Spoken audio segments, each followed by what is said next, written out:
I'm going to read from the Gospel of Matthew in the 15th chapter. This story comes just right after the Pharisees and the scribes have asked Jesus, why do your disciples break the traditions and eat without washing their hands, making them unclean? And so then Jesus, a little bit later, goes and says this. Now Jesus left that place and went away to the district of Tyre and Sidon.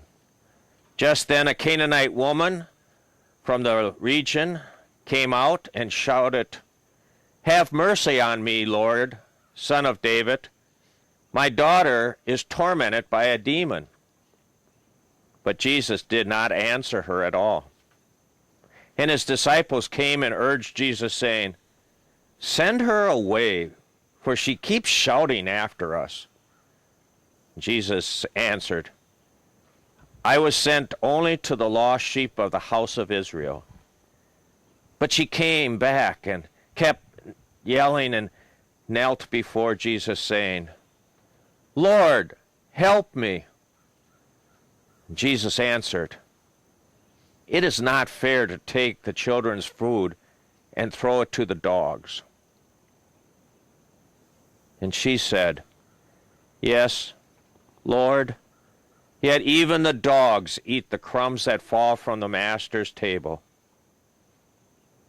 Then Jesus answered her, "Woman, great is your faith. Let it be done as you wish." And her daughter was healed instantly. This is the gospel of the Lord. Praise to you, O Christ. Well, like I mentioned, this is a difficult text to hear and try to figure out.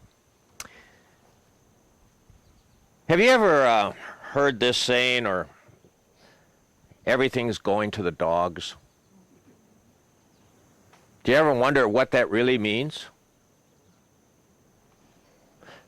Well, I looked it up again on the internet, which this is the truth now. Anything we find on the internet, it's got to be the gospel truth.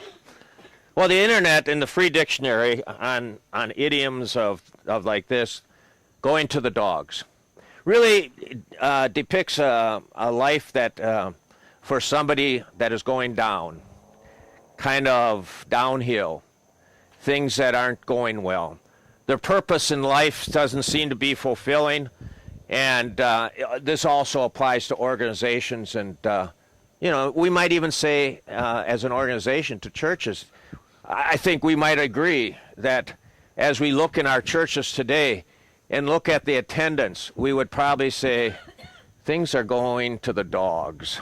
It wasn't like this, back in the good old days, where I know at St. John we used to have an average of 300 people on a Sunday.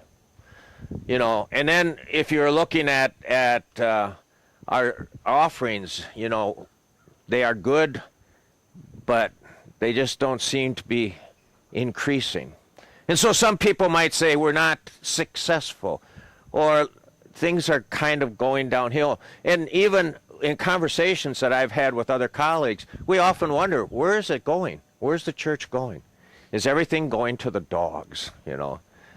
I often wonder, dogs, why are the dogs looked as something negative?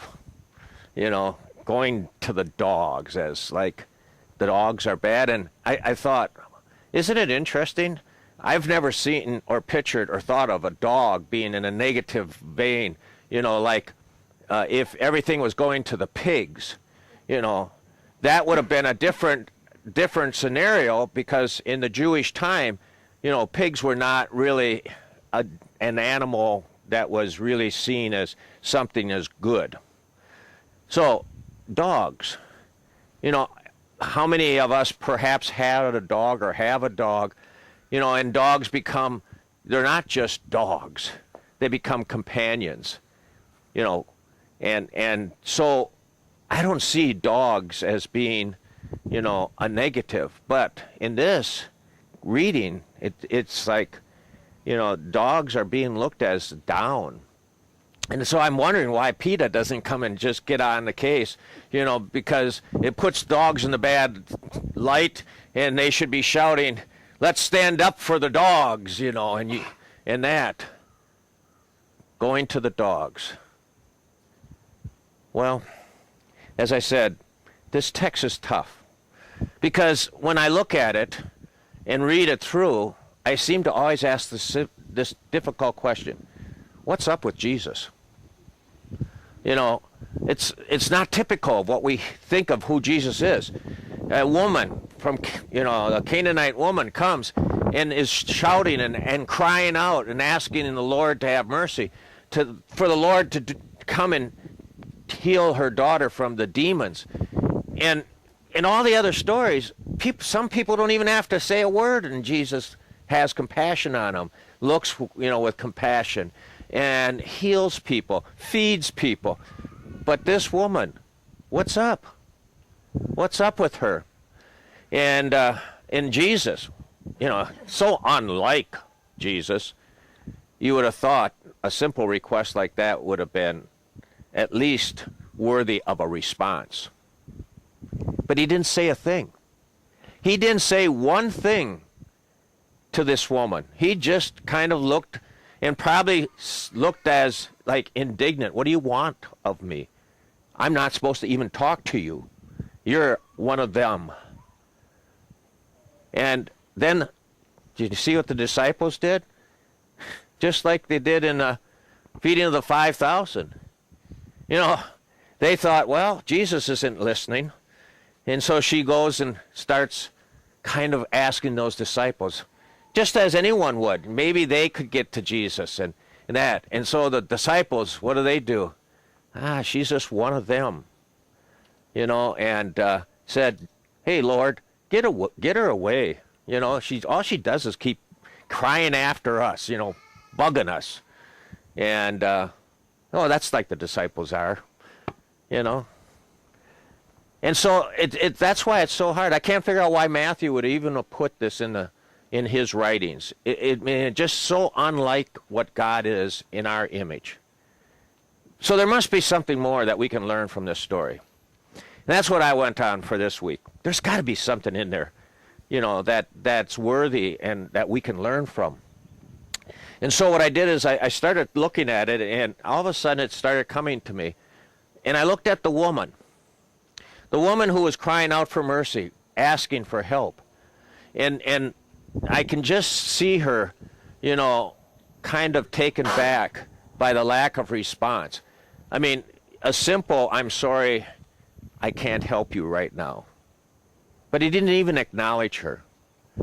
But what I think I learned in this story is what the woman did. The woman didn't give up. Never gave up. She was persistent, and she kept asking. And I think that can teach us a lot. It can teach us that in the times when we are struggling, times when things are looking so down and out, times when we have tried almost anything and everything, even to the fact of going to God, even to the fact that when our prayers seem to be falling on deaf ears, God hasn't responded. Things still continue in that suffering or down and out mode. We can learn from that woman. Don't give up. Don't give up. I think another thing I learned from that woman was this, is that even though Jesus said, "What am I supposed to do? Take the food away from, the children of Israel." In other words, he was basically saying, my purpose is to come and to save the people of Israel. And you, an outsider, a Canaanite woman, that's not in my my business, my purpose. And then he goes and says, you know, and kind of refers to the dog. And here's what I think the woman teaches me. She accepts who she is. She says, yeah, but even the dogs will eat the crumbs. Well, that still doesn't seem very good, but this is what I believe she's saying. I know that I probably am not deserving. I know that I am not probably worthy according to what maybe the Jewish standards are or whatever the standards might. I might not be good enough. But I also know that even if I am a dog, the crumbs that fall from the master's table will be sufficient. I think and there's two things. One is she recognized that the very least or little, the crumbs that would fall from the master's table or from God's blessings will be good enough to help her. And I wonder if that's not sometimes what we need to understand, that the crumbs, we want more than the crumbs. We want the feast. We want God's blessings in riches and all this stuff. And we do pray and ask God for whatever it might be, healing or healing of our loved ones, or just to be put back into the quality of life that we desire. But we need to understand this, that when we ask for help, we need to understand and have an expectation that we're not going to get everything we need, everything we want. But what we get will be good enough, because God desires only goodness for us. Now, if you recall, Jesus in the Garden of Gethsemane, what did he pray? He prayed that the Father would release him from the suffering that he was going to be going through. Did he get what he asked? No. But he had the confidence that God would do what is right for him. And I think that's what we have to always remember. We have to remember that God's blessings, and God does do what is good for us. It might not be what we want, but remembering that God's grace, God's blessings will be enough. And that's hard, because we want it better than what we have. So understanding that maybe we're not worthy of God's love and God's blessings. Maybe we are sinners, and we are. Sorry. And maybe we're not worthy according to other standards. People who would look at us and say, you? Why should you get something? God does hear our cry, and God does act. And that's where I think you get the good part of the story. Because even though Jesus did not act according to what we would have expected, immediately, healing the person, Jesus does look with compassion. Even though she was deemed unworthy, as many would say, unclean or whatever, she was seen as something of value. And God did, in the end, help her. Patience sometimes is hard. To wait for God to help. And I think of our prayers for loved ones who are dying. We might wonder, why did God allow it to die? I can't answer that question. But all I can do is have faith that goodness will follow. So, what I've seen in this story is that indeed God does look at us not as unworthy dogs, but God looks us as truly valuable and worthy of his grace and of his blessings. And so I think about what this might mean for Matthew's community or us. I'm wondering, Matthew's community was trying to say, this is what it means to be a Jewish community of faith. And yet Jesus had called them out just right before that and said, you hypocrites, you're acting this way, condemning those who don't seem to act according to what you believe is right. And yet you go out and do your thing. How many times have we heard that? They claim to be a churchgoer or a Christian, and yet they act in such a hypocritical way when you're in the daily life. And I was wondering how we might also in our own churches, how do we look at others? Do we look at them with the eyes of, are you unworthy or worthy of being with us?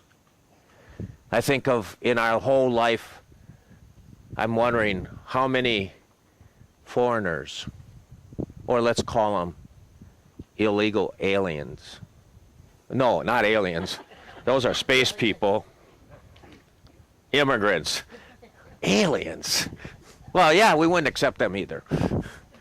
But when we think about in a recent thing, with all these children coming from Mexico, what do we see in that?